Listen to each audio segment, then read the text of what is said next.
أما بعد فأعوذ بالله من الشيطان الرجيم. بسم الله الرحمن الرحيم. إن أولياؤه إلا المتقون. صدق الله مولانا العظيم وصدق رسول النبي الأمين الكريم. إن الله وملائكته صلون على النبي يا أيها الذين آمنوا صلوا عليه وسلموا تسليما. اللهم صل على سيدنا مولانا محمد معدن الجود والكرم منبع العلم والحلم والحكم وآله وبارك وسلم. الصلاة والسلام عليك يا سيدي يا رسول الله. مولاي صل وسلم دائما أبدا على حبيبك خير الخلق كلهم. رب اشرح لي صدري ويسر لي أمري واحلل عقدة من لساني يفقهوا قولي. حسبنا الله ونعم الوكيل نعم المولى ونعم النصير. برادران اسلام معزز و محتشم سامعین کرام و حضرات گرامی، آج آپ حضرات کے سامنے اس عظیم ہستی کا تذکرہ کروں گا جو اگرچہ امام الائمہ سراج الامہ امام اعظم ابو حنیفہ کے شاگرد رشید ہیں، اس کے باوجود امام اعظم جب اپنے شاگرد رشید کو یاد کرتے ہیں تو انداز ہوتا ہے سیدنا ہمارے سردار. ورنہ استاد کبھی بھی اپنے شاگرد کو سیدی یا سیدنا کے لفظ استعمال نہیں کرتا. اس کا مطلب ہے کہ استاد نے کچھ دیکھا ہے، اس بنا پر وہ سیدنا کا لفظ استعمال کرتے ہیں. اور ان کے علاوہ سید الطائفہ حضرت سیدنا جنید بغدادی علیہ رحمہ ان کے متعلق ارشاد فرماتے ہیں مفتاح العلوم، یعنی علوم کی کنجی اور چابی. اور وہ عظیم ہستی حضرت سیدنا ابراہیم بن ادہم علیہ رحمت الرحمن کی ذات ببرکت ہے. اللہ رب العزت کی بارگاہ میں دعا ہے اے مالک پروردگار کلمات حق کہنے کی توفیق عطا فرما، اور کلمات حق کو سننے کے بعد اس پر عمل، مزید ابلاغ و تبلیغ اور آگے پہنچانے کی توفیق عطا فرما. حضرت سیدنا ابراہیم بن ادہم کا جو شباب کا ابتدائی دور ہے وہ بادشاہت میں گزرا. آپ بلخ کے بادشاہ کہلاتے ہیں. حضرت سیدنا ابراہیم بن ادہم کو بادشاہت اپنے والد ماجد سے نہیں ملی بلکہ نانا حضور سے ملی ہے. لیکن آپ کے والد ماجد عابد اور زاہد تھے، راتوں کو اٹھ کر عبادت کرتے تھے. اسی کے اثرات حضرت سیدنا ابراہیم بن ادہم میں بھی آئے تھے. حضرت سیدنا ابراہیم بن ادہم بلخ کے بادشاہ ہونے کے باوجود عدل و انصاف آپ کا شیوا تھا. کرپشن سے آپ نفرت کرتے تھے، اور اس کے علاوہ رات کا کچھ حصہ بھی آپ عبادت میں گزارتے اور بسر کرتے تھے. ایک مرتبہ حضرت سیدنا ابراہیم بن ادہم رات کو سو گئے اور آپ کو آواز آنے لگی چھت سے، جیسے کوئی شخص چھت پر دوڑتا ہے. حضرت سیدنا ابراہیم بن ادہم بلند آواز سے پوچھتے ہیں چھت پر کون ہے؟ تو ایک شخص کہتا ہے میں مسافر ہوں اور چھت پر اونٹ کو تلاش کر رہا ہوں.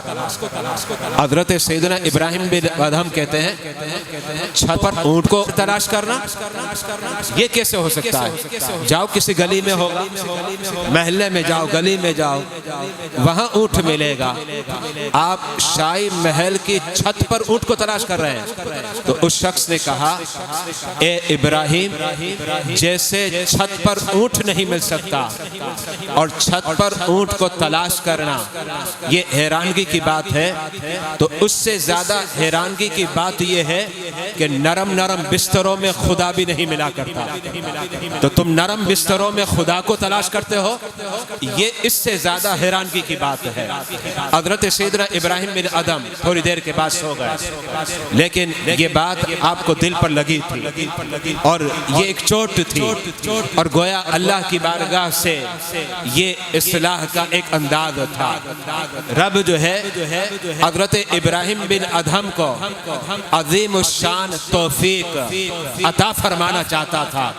حضرت سیدنا ابراہیم بن ادھم، اب صبح کا وقت ہو گیا، دربار لگ چکا، کثیر افراد آ گئے، مشیران وزیران بھی موجود ہے۔ اچانک ایک شخص آ گیا، وہ شخص عمر رسیدہ تھا، سفید داڑھی تھی، چہرے پر جلال نظر آتا تھا۔ لوگ اسے دیکھتے ہیں لیکن کسی میں ہمت نہیں کہ سوال کرے، اس قدر با رعب شخص تھا۔ وہ کبھی دائیں جاتا، کبھی بائیں جاتا، کبھی پیچھے جاتا، آگے بڑھتا، ایسا لگتا کہ وہ کسی کو تلاش کر رہا ہے۔ حضرت سیدنا ابراہیم بن ادھم ہمت کر کے سوال کرتے ہیں، دو سوال۔ پہلا سوال، تم کون ہو؟ تمہیں آج سے قبل نہیں دیکھا۔ دوسرا سوال ہے، یہاں کیا تلاش کر رہے ہو؟ تو اس شخص نے کہا کہ میں ٹھہرنا چاہتا تھا لیکن مجھے لگتا ہے یہ مسافر خانہ ہے۔ محل کے متعلق کہتا، میں ٹھہرنا چاہتا تھا لیکن مجھے لگتا ہے یہ مسافر خانہ ہے۔ حضرت سیدنا ابراہیم بن ادھم کہتے ہیں یہ کوئی مسافر خانہ نہیں ہے بلکہ یہ بادشاہ کا شاہی محل ہے۔ اس شخص نے کہا، اے ابراہیم، یہ بتاؤ تم سے پہلے یہاں کون بادشاہ تھا؟ کہتا ہے میرے نانا تھا۔ کہا اس سے پہلے کون تھا؟ میرے نانا کے ابا حضور تھے۔ اس سے پہلے کون تھا؟ میرے نانا کے دادا تھے۔ کہا جب تم دنیا سے رخصت ہو جاؤ گے تو تمہارے بعد کون ہوگا؟ کہا میری اولاد سے ہوگا۔ تو وہ کہتا ہے اس کا مطلب یہی تو ہوا یہ مسافر خانہ ہے۔ اب دیکھیں یہ دوسری نصیحت ہے۔ ایک نصیحت جو رب کی بارگاہ سے ہوئی وہ رات کے وقت ہوئی، اور دوسری نصیحت شاہی دربار میں ہو گئی۔ حضرت سیدنا ابراہیم بن ادھم جب رات کی بات سنتے ہیں تو بے چین ہو گئے، جب صبح کی بات سنتے ہیں تو مضطرب ہو گئے۔ اب حضرت ابراہیم بن ادھم کے ذہن میں بات آئی، میں تلاش تو کروں وہ شخص کون ہے، اس لیے کہ جو شخص آیا تھا وہ اچانک غائب بھی ہو گیا۔ آپ تلاش کے لیے نکلے، اچانک وہ شخص آپ کو مل گیا۔ آپ نے پوچھا من انت، تو کون ہے؟ وہ شخص کہنے لگا انا خضر، میں حضرت سیدنا خضر علیہ السلام ہوں۔ حضرت سیدنا ابراہیم بن ادھم فرماتے ہیں تم ہی تو آئے تھے نا میرے پاس؟ کہا میں ہی آیا تھا، لیکن وہ سلام کر کے پھر چلے گئے۔ حضرت ابراہیم بن ادھم اب پھر اپنے محل میں تشریف لے جاتے، رات کو سو گئے۔ خواب کے اندر ندا آتی ہے ابراہیم مرنے سے پہلے مرنے کی تیاری کر لو اور دنیا سے کنارہ کشی کر لو، خلق خدا سے علیحدگی کو اختیار کر لو۔ بار بار خواب میں آ کر کوئی کہتا ہے۔ حضرت ابراہیم بن ادھم یہ باتیں سنتے اور آپ کا جو دل اور قلب تھا نا وہ دھیرے دھیرے بدلتا گیا۔ بالآخر ایک مرتبہ آپ نے گھر والوں کو جمع کر لیا۔ جمع کرنے کے بعد کہتے ہیں کہ میں اب خلق خدا سے کنارہ کشی اختیار کرنا چاہتا ہوں، خلوت نشینی اختیار کرنا چاہتا ہوں، چاہتا ہوں غار میں چلا جاؤں، پہاڑ میں چلا جاؤں، جنگل میں چلا جاؤں، تنہائی میں اکیلے میں رب جلیل کی عبادت کروں۔ گھر والوں سے اجازت لیتا ہے۔ آپ کی زوجہ محترمہ نے کہا اگر تم یہاں سے جاؤ گے تو بادشاہت کو کون سنبھالے گا؟ حضرت سیدنا ابراہیم بن ادھم فرماتے ہیں بادشاہت میں جانشی میرا بیٹا ہے۔ آپ کی زوجہ کہتی ہے آپ کا بیٹا تو چھوٹا ہے۔ کہا اگرچہ ابھی چھوٹا ہے لیکن بڑا تو ہو جائے گا، پھر وہ میرے تخت کو سنبھالے گا اور بادشاہ بادشاہ بلخ کا وہ بن جائے گا۔ حضرت سیدنا ابراہیم بن ادھم نے اپنی زوجہ کو کہا اگر تمہاری اجازت ہے تو میں چلا جاتا ہوں۔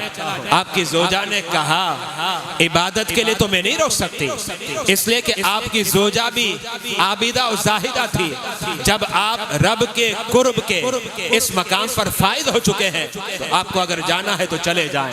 حضرت سیدنا ابراہیم بن ادھم نے تمام وزیران کو مشیران کو بلایا کہ میں نے اپنے اس تخت کو ٹھکرا دیا ہے اور اب میرا جانشی میرا بیٹا ہے، اب میں آج سے بادشاہ نہیں ہوں۔ لوگوں نے کہا پھر آپ کہاں رہیں گے؟ کہا بس میں کہیں بھی رہ جاؤں گا، لیکن میں نے بادشاہت کو ٹھکرا دیا اور لات مار دی ہے۔ حضرت سیدنا ابراہیم بن ادھم جو ہے اب وہاں سے غار میں تشریف لے جاتے ہیں۔ غار میں جا کر اب عبادت میں منہمک ہو گئے۔ ایک دن نہیں، 2 دن نہیں، آپ نے اس غار میں کئی سال گزار دیے، اکیلے تنہا رب جلیل کی عبادت کرتے رہے اور بلخ میں کیا ہو رہا ہے اس سے لاپرواہ ہو گئے، دنیا میں کیا ہو رہا ہے اس سے مستغنی ہو گئے۔ لیکن وہ ذوق اور مزہ جب رب کی عبادت کا ابراہیم بن ادھم کو مل گیا تو دنیا سے دل اچک گیا، اب تعلق اور لنک جو ہے رب جلیل سے ہو گیا ہے۔ حضرت سیدنا ابراہیم بن ادھم غار میں بیٹھ کر عبادت کرتے ہیں، مہینوں عبادت کی، سالوں عبادت کی، اور آپ کا انداز کیا تھا؟ ابراہیم بن ادھم ہفتے میں ایک دن آپ غار سے نکلتے ہیں اور نکل کر جنگل میں جا کر لکڑیاں کاٹتے، اس کی گٹھری بناتے، کندھے پر رکھتے، بازار میں جا کر اسے فروخت کر دیتے اور اس کی جو آمدنی ہوتی آدھی آمدنی راہ خدا میں خرچ کر دیتے اور آدھی آمدنی اپنے پاس رکھتے تاکہ سارا ہفتہ اسی پر گزر جائے۔ اس طریقے سے کچھ عرصہ گزرا، لوگوں کو پتا چل گیا، ظاہر بات ہے اللہ والا کہیں بھی چھپ جائے لیکن رب جو ہے اسے اجاگر کر ہی دیتا ہے، اس لیے کہ نظام قدرت اس طریقے سے ہے کہ جو رب کی عبادت میں اپنے آپ کو فنا کرتا ہے، قسم خدا کی وہ فنا نہیں ہوتا، رب کی بارگاہ سے اسے بقا مل جاتی ہے، رب کی بارگاہ سے بقا مل جاتی ہے۔ حضرت سیدنا ابراہیم بن ادھم اکیلے اور تنہا ہو کر عبادت میں تو لگ گئے، ایک کو پتا چلا، دوسرے کو پتا چلا، تیسرے کو پتا چلا، لوگ آپ کی طرف ماہل ہوتے گئے۔ پہلے یہ سمجھے کہ 5-10 تھے، پھر سینکڑوں، اب ہزاروں لوگ ہو گئے، حمد و رفت کا سلسلہ جاری ہو گیا، ایک آتا دوسرا آ جاتا، تیسرا آتا چوتھا آ جاتا، 5واں جاتا چھٹا آ جاتا، یہ سلسلہ چلتا رہا۔ حضرت ابراہیم بن ادھم اب اس پر مجبور ہو گئے کہ کیا کروں، میں یہاں سے چلا، میں نے بلخ کی بادشاہت اس سے چھوڑی تھی تاکہ لوگوں سے اکیلے علیحدہ ہو جاؤں، یہاں تو پھر لوگ میرے پیچھے آ گئے اور لوگ بڑی عقیدت و محبت کرتے ہیں اور کیوں نہ کریں گے۔ حضرت ابراہیم بن ادھم کا چہرہ اتنا نورانی تھا، آپ کے چہرے کو کوئی دیکھے تو خدا یاد آ جائے، آپ کی سنگت کو اختیار کرے تو گناہوں سے نفرت ہو جائے، آپ کا جمال دیکھ لے تو عبادت کی طرف ماہل ہو جائے۔ حضرت سیدنا ابراہیم بن ادھم نے ارادہ کر لیا میں اب غار کو چھوڑ رہا ہوں، اب غار سے نکل گئے۔ جب غار سے نکلے لوگوں کو بتایا نہیں میں کہاں جا رہا ہوں، آپ نے ارادہ کیا میں مکہ المکرمہ جا رہا ہوں، وہاں جا کر رب کی عبادت کروں گا، خانہ خدا میں بیٹھ کر اعتکاف کر کے رب ذوالجلال کی عبادت کروں گا۔ حضرت سیدنا ابراہیم بن ادھم وہاں سے تشریف لے گئے، لیکن لوگ اب آپ کے غار کے دیدار کو آتے ہیں۔ یہ وہ مقام ہے جہاں حضرت ابراہیم بن ادھم نے عبادت کی ہے، یہ چلہ کشی کا مقام ہے، یہاں انہوں نے رب کو راضی کرنے کے لیے جان کی بازی لگا دی اور اپنی طاقت کو صرف کر دیا۔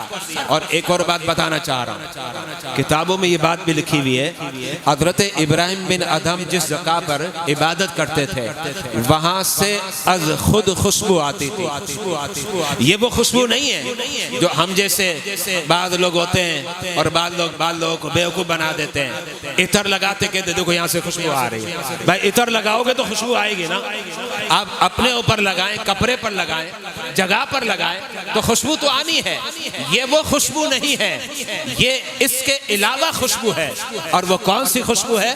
خدا کی عبادت کی خوشبو ہے، زہد و تقوی کی خوشبو ہے، اور رب کی بارگاہ میں سر بہ سجود ہونے کی وہ معطر اور منور مہک تھی جو اس مقام سے آ رہی تھی۔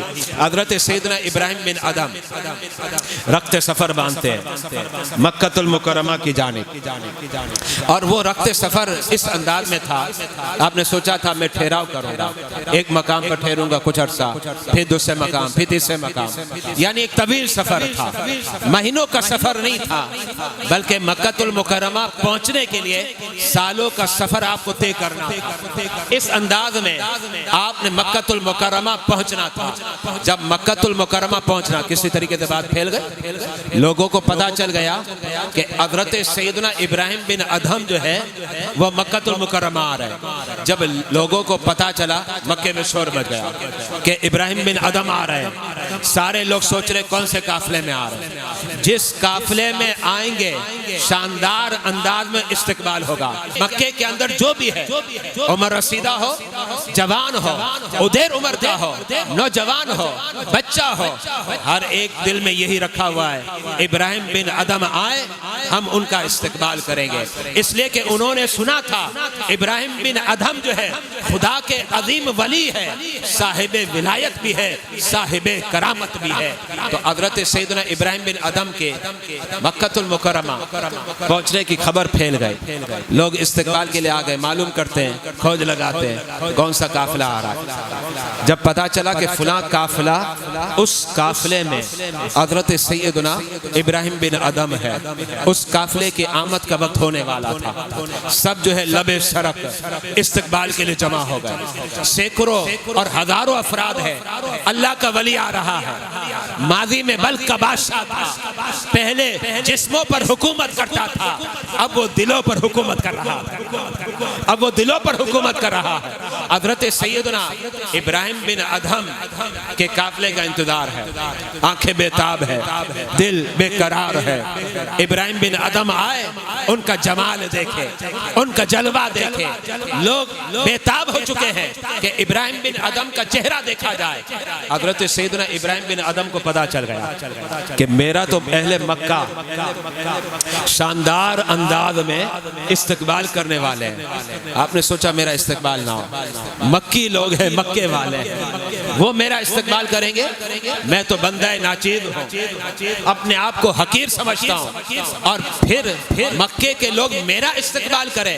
آپ نے اس قافلے کو چھوڑ دیا، قافلے کو چھوڑ کر الگ ہو گئے۔ جب الگ ہوئے تو ارادہ کیا پہلے میں پہنچ جاتا ہوں، آپ اس قافلے سے پہلے پہنچ گئے۔ لوگوں نے حضرت ابراہیم بن ادم کو دیکھا لیکن جانتے نہیں تھے، ناواقف تھے کہ یہی ابراہیم بن ادم ہے، اور ظاہری بات ہے اس زمانے میں میڈیا بھی نہیں تھا، یہ تصاویر اور ویڈیو کا سلسلہ بھی نہیں تھا کہ ایک خبر آنن فانن پہنچ جائے۔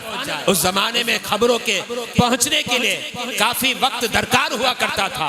حضرت سیدنا ابراہیم بن ادم آئے، لوگوں نے پوچھا جناب وہ جو قافلہ پیچھے آنے والا تھا وہ کتنا دور ہے؟ کہا بس یہ تھوڑا ہی دور ہے۔ کیوں، کیا ہو گیا؟ کہا اس لیے ہم آپ سے پوچھ رہے ہیں کہ اس قافلے میں اللہ کا بہت بڑا ولی آ رہا ہے، اس قافلے میں اللہ کا بہت بڑا ولی آ رہا ہے، ہم تمام لوگ اس کے استقبال کے لیے آئے۔ حضرت ابراہیم بن ادم نے پوچھا وہ کون ہے؟ کہا وہ ابراہیم بن ادم ہے، وہ ابراہیم بن ادم ہے۔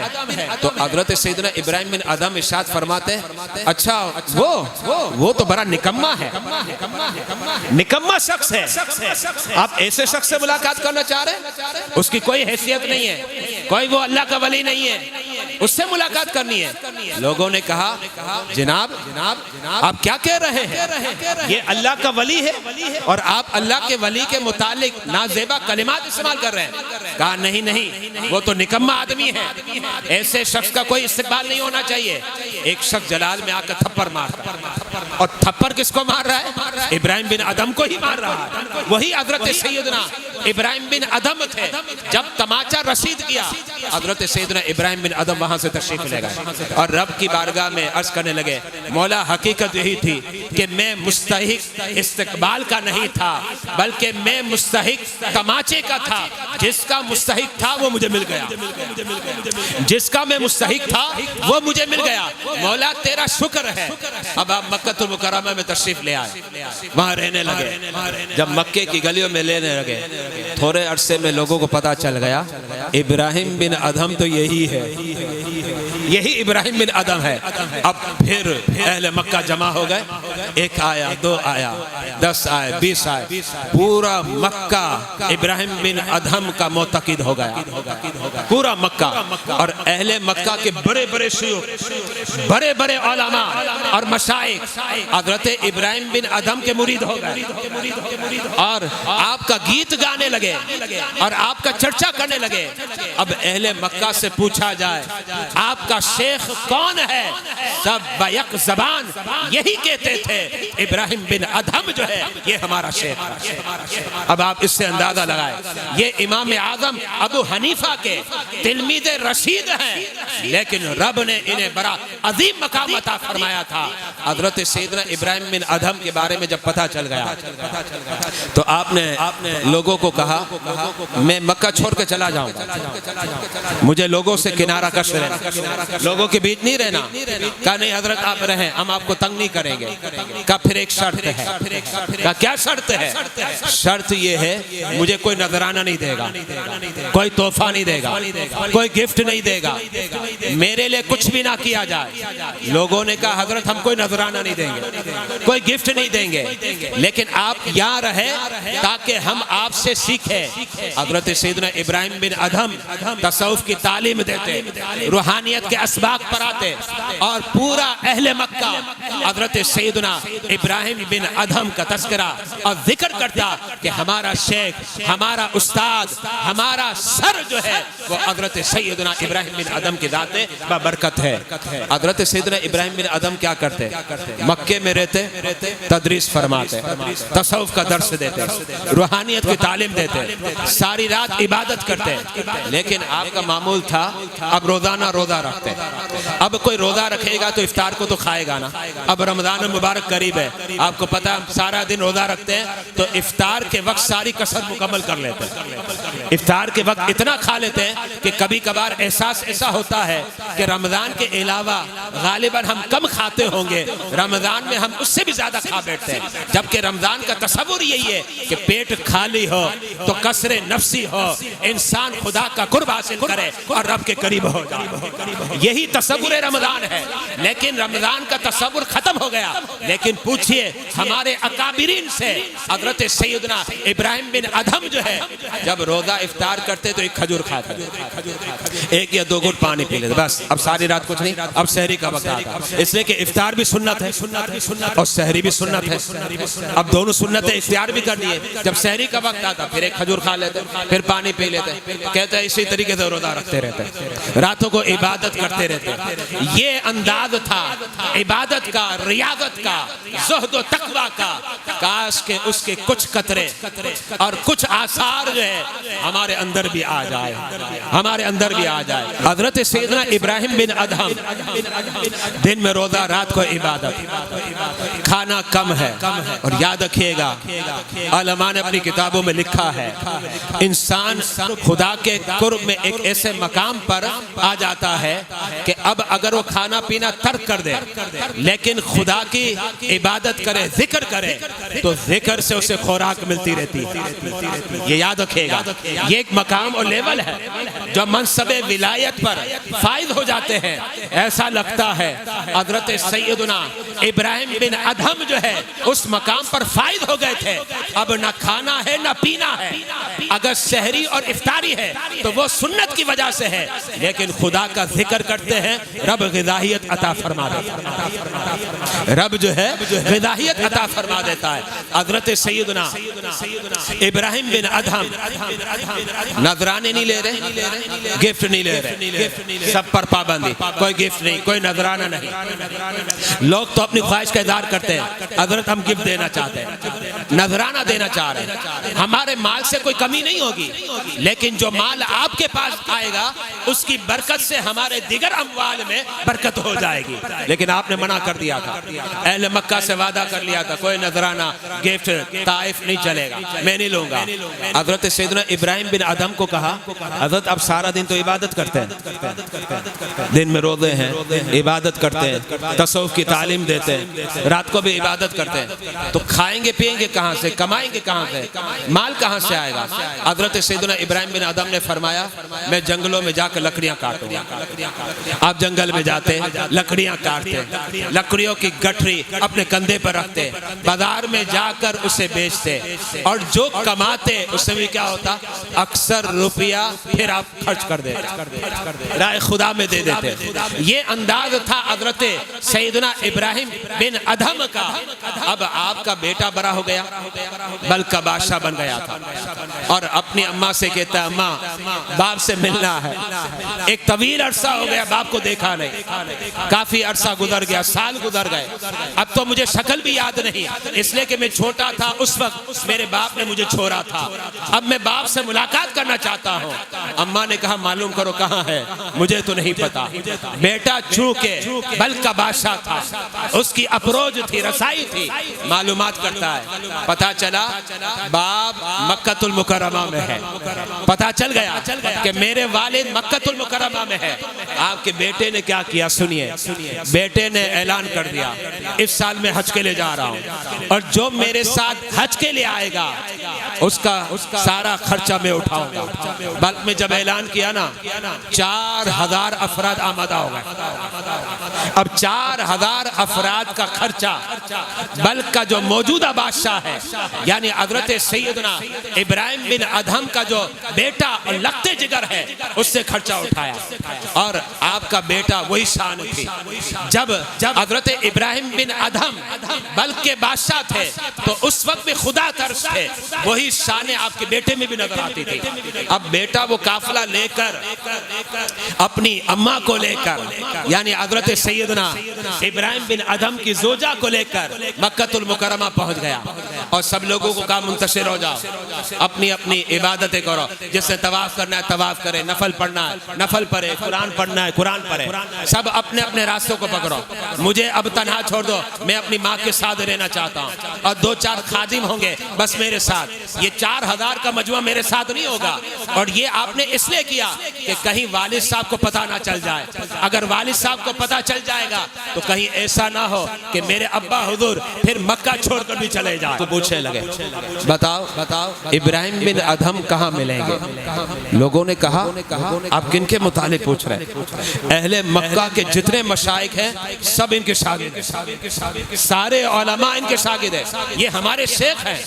کہا کہاں ملیں گے؟ میں ملاقات کرنا چاہتا ہوں۔ بیٹے نے بتایا نہیں وہ میرے باپ ہے، وہ میرے والد ہے، میں ان سے ملاقات کرنا چاہتا ہوں۔ کہا وہ جنگل میں جاؤ، لکڑیاں کاٹ رہے ہوں گے۔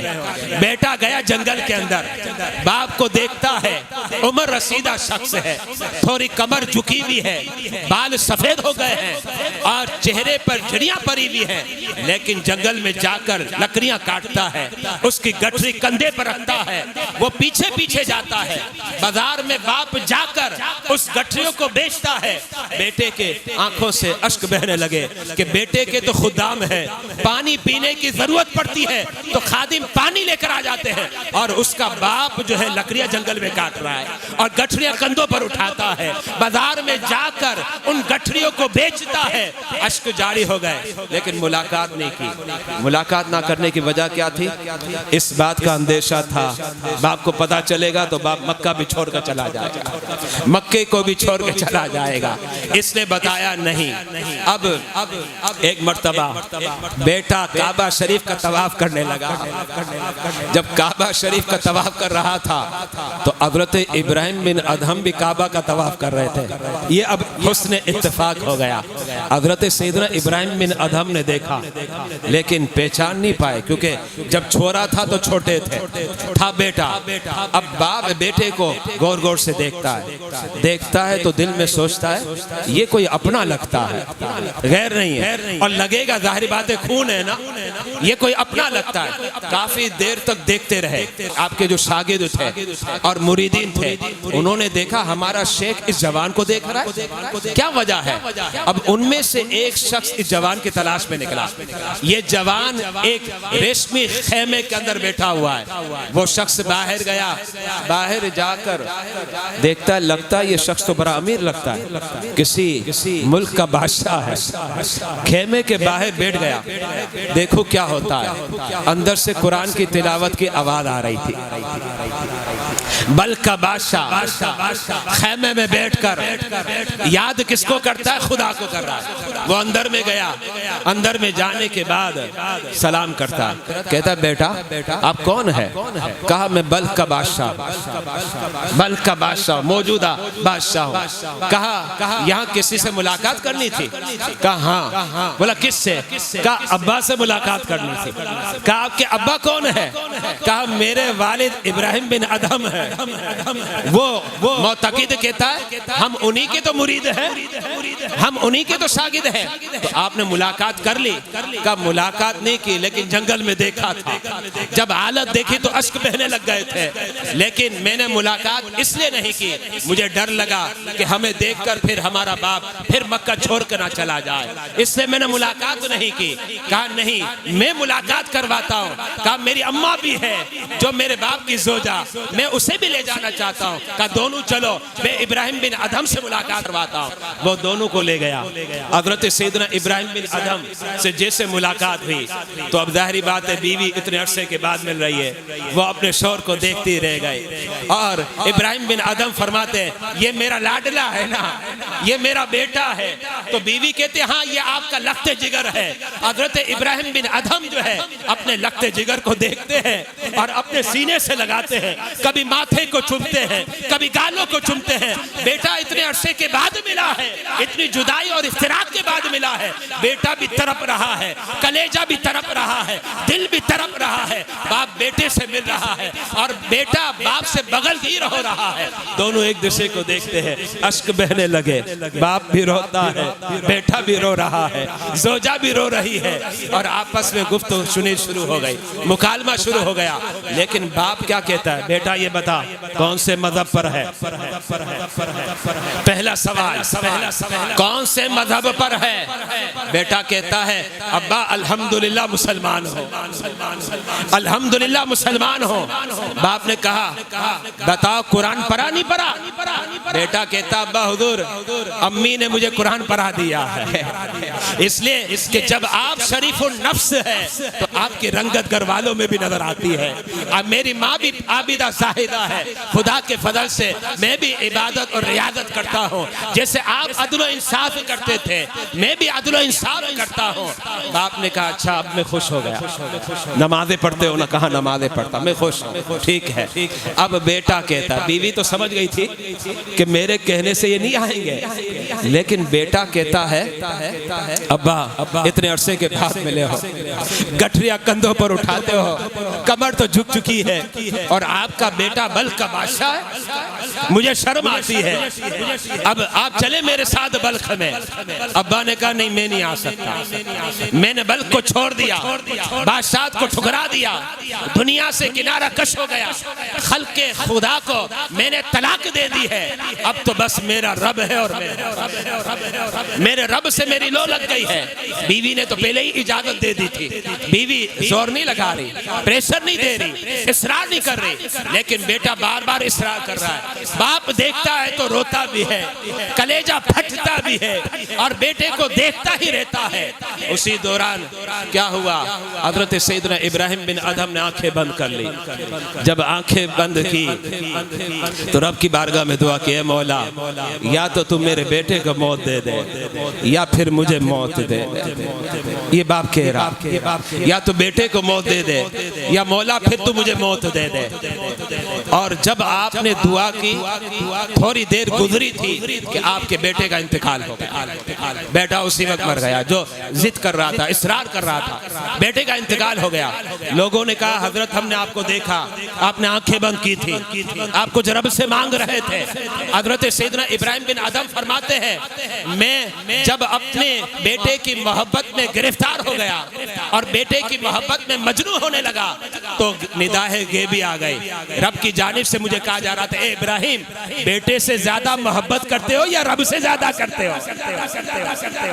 بیٹے سے زیادہ محبت کرتے ہو یا رب سے زیادہ کرتے ہو؟ تو اسی وقت میں نے رب کی بارگاہ میں کہا مولا میں آج آزمائش میں آ گیا ہوں، بیٹا کافی عرصے کے بعد ملا ہے، اب میرا دل مچل رہا ہے، اس لیے میں چاہتا ہوں یا تو بیٹے کو موت دے دے یا مجھے موت دے دے۔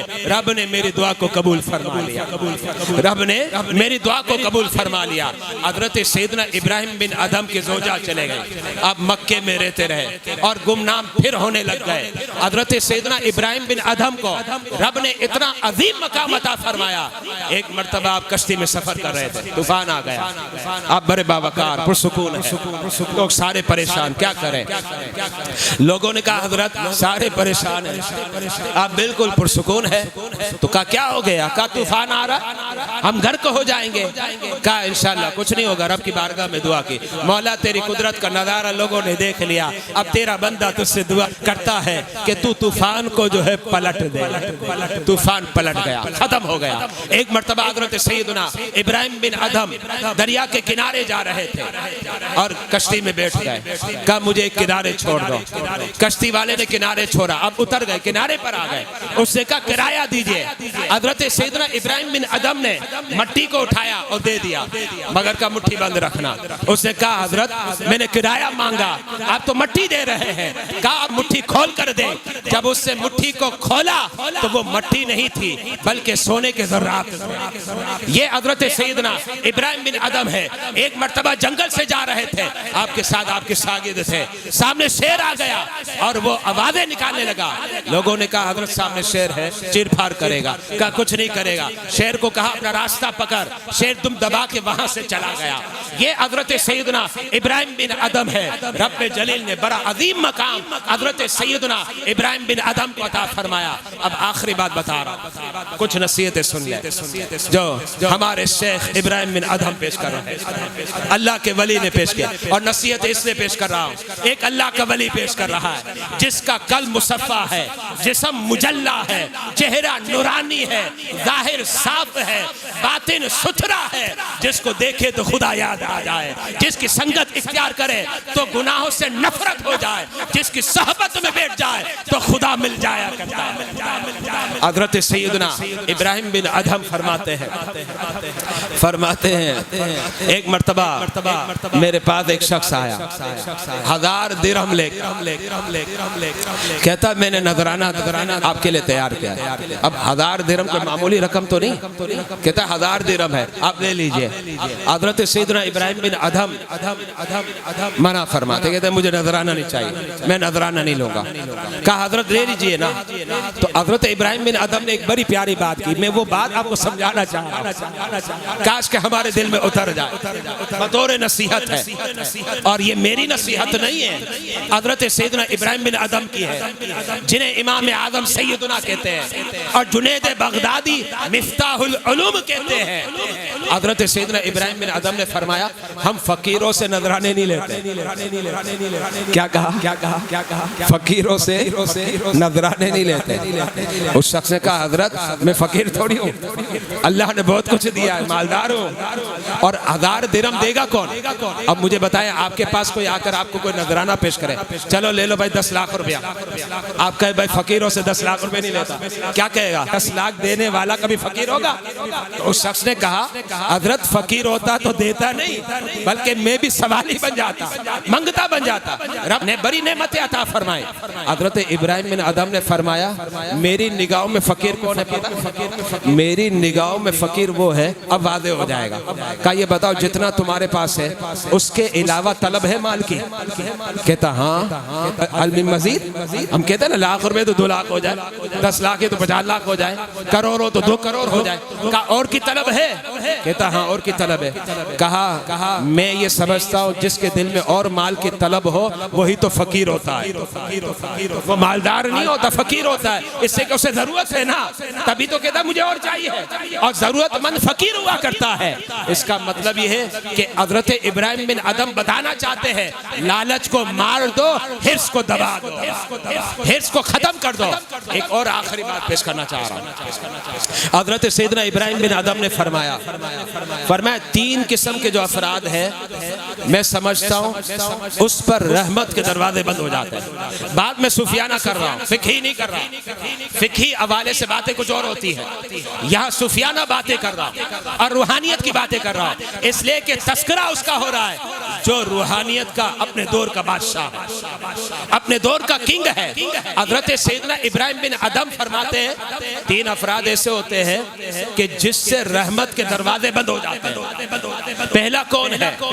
پہلا وہ ہے کہ جب وہ قرآن کی تلاوت کرتا ہے تو اس کا دل تلاوت قرآن میں نہ ہو، یعنی دل جمعی کے ساتھ وہ قرآن کی تلاوت نہیں کرتا، تو میں یہ سمجھتا ہوں کہ اس سے رحمت کے دروازے بند ہو جاتے ہیں۔ الامان والحقیر، ہم اپنے آپ کو تو ٹٹولے نا، اپنے آپ کو تو دیکھیں، اپنا احتساب تو کریں کہ ہم قرآن کی تلاوت نہیں کرتے، اور اگر کرتے ہیں تو دل جمعی کے ساتھ کہا کرتے ہیں، اور بقول حضرت ابراہیم بن ادم کے گویا رحمت کے دروازے ہی بند ہو گئے۔ اور پھر دوسری بات سنیے، کہتے ہیں کہ جب وہ نماز پڑھے تو نماز پڑھتے وقت اس کا دل خدا کی طرف ہونا چاہیے، اور اگر خدا کی طرف اس کا دل راغب نہیں تو میں سمجھتا ہوں اس پر رحمت کے دروازے بند ہو گئے۔ اب یہ دوسری بات ہے، اس کو بھی آپ جانچ لیں اور پرکھ لیں کہ تصوف کی دنیا کے ہم کیا 1 نمبر پر بھی متمکن نظر آتے ہیں؟ روحانیت کی دنیا میں ہم کیا 5 اور 10 نمبر پر بھی متمکن نظر آتے ہیں؟ حضرت سیدنا ابراہیم بن ادم فرماتے ہیں کہ جب وہ خدا کا ذکر کرے تو یاد رکھنا جب خدا کے ذکر میں منہمک ہو جائے تو اس وقت اس کی لو خدا سے لگی بھی ہو، لیکن ہم خدا کا ذکر کرتے ہیں تو تصورات دنیا کے ہوتے ہیں۔ ابراہیم بن ادم فرماتے ہیں یاد رکھنا جب تصورات دنیا کے ہو تو میں تو یہ سمجھتا ہوں رحمت خداوندی کے دروازے تم پر بند ہو گئے۔ الامان والحفیظ، آج ان تینوں خرابیوں کے اندر ہم اپنے آپ کو پا رہے ہیں، ہم اپنے آپ کو پا رہے ہیں۔ رمضان المبارک کی آمد ہے، یاد رکھیے گا رمضان کا مہینہ یہ دعوت فکر دیتا ہے، یہ درس دیتا ہے۔ رمضان تو چاہتا یہی ہے کہ تمہارا من اجلا ہو جائے، تمہارا چہرہ نورانی ہو جائے، تم جس مقام پر متمکن ہو تم بلند مقام پر فائد ہو جاؤ۔ رمضان یہی سکھلا رہا ہے، رمضان یہی بتلا رہا ہے۔ اے کاش رمضان کی برکت سے اور حضرت سیدنا ابراہیم بن ادم کی برکت سے ہمارے دل بھی اجلے ہو جائے، من بھی ستھرے ہو جائے، ضمیر جو مردہ ہو گیا وہ ضمیر زندہ ہو جائے۔ اللہ رب العزت ہمیں حضرت سیدنا ابراہیم بن ادم کی تعلیمات پر عمل کرنے کی توفیق عطا فرمائے۔ وآخر دعوانا الحمدللہ رب العالمین۔